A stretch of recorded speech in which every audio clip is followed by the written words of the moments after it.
This is a vegan doner kebab, and I had a few requests to veganize Meze Mike's recipe, and I was happy to oblige. Now, I did test out a version with tofu and TVP, but I wasn't super stoked on how they turned out, so I did the easiest swap with some vegan meat. Then we're going to blitz up an onion into a puree and add that along with some olive oil, non-dairy yogurt, and these spices. Mix that up with your clean hands and then slap it on some parchment paper, spread it out with a rolling pin nice and thin like so, and then roll it into a big old doobie and bake those suckers for about 30 minutes. Then unroll it, and I like to give it a quick sear in a pan for a bit more browning, and definitely add whatever toppings you like. I do recommend an herb or garlic sauce, and then just wrap it up and dig in. All right, no problem. Here, put us down for 4, in case we want seconds.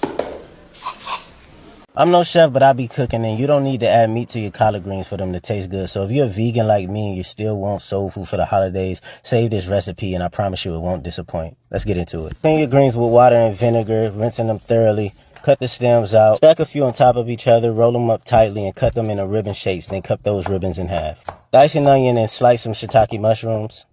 Add oil to a large pot on medium heat, adding your mushrooms, cook until brown, seasoning with salt and black pepper. Saute your onions until soft, then add in the seasonings of choice for your greens with some minced garlic. Cook until fragrant, then add in some vegetable stock, vinegar, sugar, your chopped greens. Let them cook down, add more seasoning, then cover and simmer for 90 more minutes.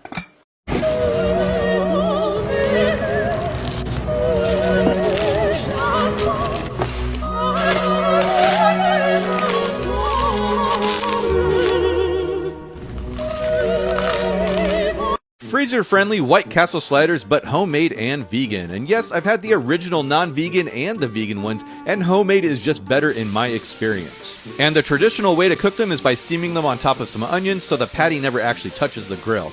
But I prefer to cook them the way they cook their vegan ones, which is directly on the griddle. You could also do them like they did 100 years ago with a little lettuce and tomato, but a griddled patty with some mustard instead of ketchup is my preferred method. Of course, you can plan ahead for a quick snack by wrapping these up and freezing them for later, and then nuke them back to life for a perfect midnight munchie.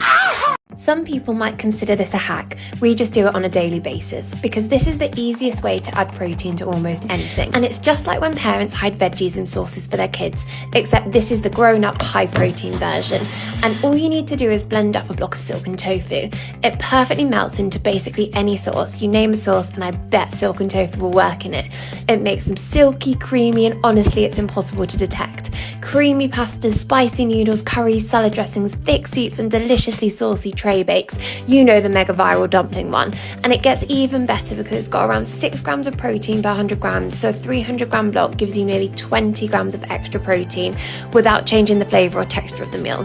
While it's low in fat, packed with iron, and a great source of calcium, the best bit is how versatile it is. So the next time you're making a dreamy sauce, give it a protein hit by adding a blended block of silken tofu. You won't regret it.